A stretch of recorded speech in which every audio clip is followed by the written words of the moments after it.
आज तक रेडियो सुनता है सारा जहां।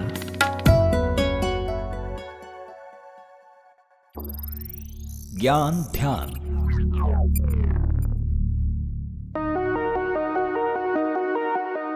सर्दी की शुरुआत हो चुकी है। भारत में ये मौसम तरबूज का नहीं है, लेकिन फिलिस्तीन में ये हाई डिमांड में है, वो भी राजनीतिक कारणों से। गाजा पर इजराइल के जवाबी हमले के बाद से गाजा की सड़कों पर तरबूज का दिखना आम है। कटा हुआ तरबूज स्माइल के आकार का, लाल लाल गूदे से भरा और उसमें से झांकते काले काले बीज। क्या है तरबूज, गाजा और इजराइल के बीच का रिश्ता? आज के एपिसोड में यही बताएंगे। नमस्कार, मेरा नाम है गर्वित और आप सुन रहे हैं ज्ञान ध्यान।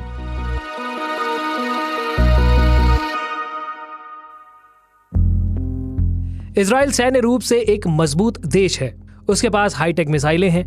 गाजा एक छोटा सा इलाका है। वो अपने से ताकतवर देश को जवाब हथियारों से तो नहीं दे सकता, इसलिए उसने तरबूज को चुना। मिसाइलों की मार का यही एक जवाब है उसके पास। सोशल मीडिया इनसे पटा पड़ा है।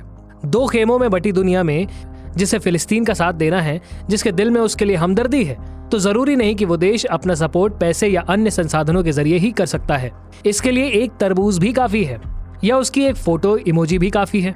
फिलिस्तीन के समर्थक लोगों से पूछ रहे हैं कि क्या उन्हें तरबूज से प्यार है, क्योंकि इतने से साफ हो जाता है कि वो इंसान पॉलिटिकली किस साइड खड़ा है। आपने गोल तरबूज देखे होंगे, सोशल मीडिया पर क्यूब के आकार का तरबूज भी आपने देखा होगा। इतिहास बताता है कि तरबूज की शुरुआत लीबिया से हुई थी और खेती की शुरुआत अफ्रीका ने शुरू की थी। सबने इसे अपने अपने हिसाब से अपनाया, लेकिन फिलिस्तीन का तरीका अनोखा था। ऐसा कैसे और क्यों, इसे समझने के लिए आपको पहले फिलिस्तीन का झंडा देखना होगा, फिर तरबूज को देखिए। तरबूज को काटो तो आपको लाल, हरा, सफेद और काला रंग नजर आता है, लेकिन फिर फिलिस्तीन का झंडा गूगल कीजिए। उस झंडे में आपको यही 4 रंग दिखेंगे। दोनों के रंगों ने ही सिर्फ दोनों को जोड़ नहीं रखा, इसका इतिहास भी है। साल 1967 में इजराइल और अरब देशों के बीच युद्ध हुआ था, जिसे 6 डे वॉर कहा जाता है। इसमें इजराइल की जीत हुई और उसने वेस्ट बैंक और गाजा को अपने कंट्रोल में ले लिया। इजरायली सरकार ने सबसे पहला काम किया फिलिस्तीनी झंडे पर बैन लगाने का। कोई भी फिलिस्तीन के झंडे या उसकी तस्वीर को पब्लिक स्पेस में नहीं दिखा सकता। यहाँ तक कि अगर कोई पुरानी तस्वीर निकल आई या विज्ञापन दिख गया तो भी सजा हो सकती थी। अति तो ये हो गई थी कि सरकार ने फिलिस्तीनी झंडे के रंगों को दिखाने पर भी रोक लगा दी थी। साल 1980 की बात है। यरूशलेम से 15 किलोमीटर दूर रामल्लाह शहर की आर्ट गैलरी में एक आर्ट एग्जीबिशन लगी हुई थी, जिसमें कलाकार नबील अनानी, स्लीमन मंसूर और इसाम बदर की भी पेंटिंग लगाई गई थी। मसूर ने एक इंटरव्यू में बताया कि एक दिन इजराइल की पुलिस उस एग्जीबिशन में आधम की।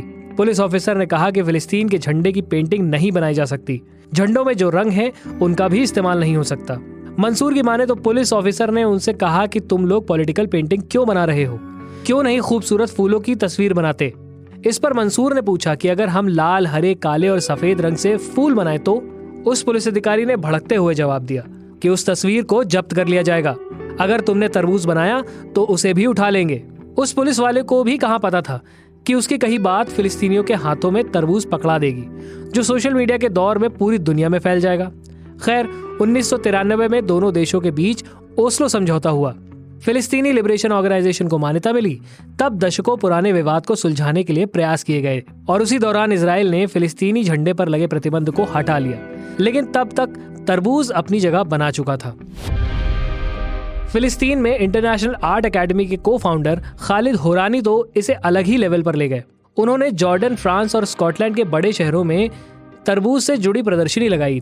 वे कहते हैं कि इस टकराव के बीच में आर्ट अपनी जगह बना रहा है। इस साल जब टकराव बढ़ा तो तरबूज फिर बाजार में आ गया। जनवरी में इजराइल के रक्षा मंत्री ने पुलिस को फिर से अधिकार दे दिया था कि वे फिलिस्तीनी झंडे को जब्त कर सकती है। फिर एक बिल भी लाया गया जिसमें सरकारी इमारतों में फिलिस्तीनी झंडे पर प्रतिबंध का प्रावधान था, लेकिन यह बिल पास नहीं हो सका।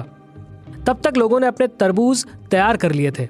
एक अरब इजरायली कम्युनिटी है जाजिम, इसने इजराइल की राजधानी तेल अवीव में चलने वाली कुछ टैक्सियों पर तरबूज की तस्वीर चिपका दी और लिख दिया, ये फिलिस्तीन का झंडा नहीं है। उनका मैसेज क्लियर था, सरकार जब भी कोई बंदिश लगाएगी तो हम कोई ना कोई रास्ता निकाल ही लेंगे। 7 अक्टूबर को हमास ने इजराइल पर हमला बोला। अब इजराइल उसका बदला ले रहा है। उसने गाजा में मौजूद हमास को पूरी तरह तबाह कर देने की कसम खाई है। हालांकि इस लड़ाई में आम लोगों को बड़ी कीमत चुकानी पड़ रही है। खून से सने और आंसुओं से भीगे चेहरे किसी का भी दिल पिघला सकते हैं। दुनिया के कोने कोने से लोग इनका साथ देने के लिए और अपनी सॉलिडारिटी दिखाने के लिए तरबूज खा, खिला और दिखा रहे हैं। आज बस इतनी ही बातें। आपको आज का एपिसोड कैसा लगा हमें जरूर बताएं। अगर आप इसे स्पॉटिफाई या एप्पल पॉडकास्ट पर सुन रहे हैं तो रेटिंग जरूर दें, और अगर आप अपने सुझाव हमें देना चाहते हैं तो हमारा पता है radio@aajtak.com। इस एपिसोड के लिए रिसर्च किया है कुंदन ने और साउंड मिक्स किया है नितिन रावत ने।